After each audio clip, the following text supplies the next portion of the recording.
Welcome to the first video clip called Thinking and Positivity. My name is Hugh Koch. I'm a clinical psychologist and visiting professor to Birmingham City University. And this clip is about looking at how our thoughts, our thinking and our mood interact. Would you say that you were a positive thinker? Do you look forward to your day? When you look around, do you appreciate what you see? We know that when we are low and fed up, we think in a somewhat negative or pessimistic way. But equally well, our thinking and our positive thinking can also interact with our mood and raise our mood by being more positive.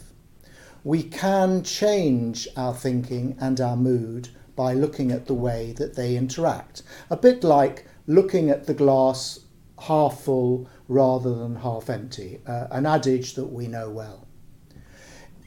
What we're going to do in this video clip is look at 6 different areas: how we watch our thoughts or monitor them, the use of positive words to develop positive thinking, avoiding perfectionism, understanding other people's actions and behaviour, positive imagery, and how to worry less. It's important, firstly, to avoid using words that are negative in our head or in our speech. The more positive the words are, the more hopeful and active the words are, like "I can do this," "this will work," "this was good," the more our mood lifts. Some people even put little statements onto a buzz card that they keep on their desk or in their car or in their wallet. All these little things help.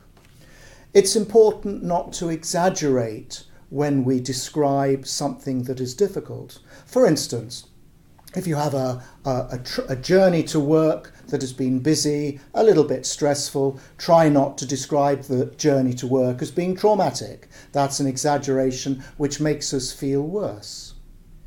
Try also not to think about too many things being perfection or being a perfectionist. We often find ourselves thinking, well, we should have done this, we ought to have done that, or I must do this tomorrow. The aim of trying to be perfect at what we do often correlates with not being very happy. Even though we strive to do things well, try not necessarily always to be a perfectionist. It's important to try, when you think and you talk, to be kind to yourself. What I mean by that is, during the day, recognizing when you have achieved certain things. Maybe a very small thing, maybe getting a job done, a telephone call done, an email sent, a meeting held. Try and recognize your successes because they build up, and towards the end of the day, you feel that you've had a good day. In terms of understanding people, sometimes people can behave towards you in a way that is difficult to understand or feels negative or hurtful. For instance, someone being short on the phone when they speak to you. It's important to understand that there may be several different reasons why someone will behave in a less than positive way towards you. And it's important not to take other people's actions too personally, but to think logically about why they might be short in the way they are. We can use imagery and what is called visualization to help us feel calmer. For instance, when you're in a traffic jam or you're working at your desk or you're trying to get to sleep, try and visualize a nice, warm place or situation that is quiet, that makes you feel able and in control. Using that sort of imagery can help you feel calmer. So, for instance, when you have a next difficult task, imagine what it entails, rehearse a few ideas in your head as to how to manage it, imagine the solution and say to yourself, I can do this. We all worry in some shape or form. Worry can be because of a particular event, or more likely it is a habit. We all worry to an extent about things that may or may not happen during the day. But remember, we can't control everything. We can't predict everything that's going to happen, and we certainly can't manage the future. So it's okay, I think, to worry to an extent if it helps you to prepare, like preparing for an exam or a test. But what is not very optimistic is to over-worry and over-plan. Now, let's look at the 4 active steps in this video clip. We cover thinking when you wake up, thinking during the day, having the glass half full, and understanding other people's negativity. So, first of all, when you wake up, have positive thoughts about your day ahead.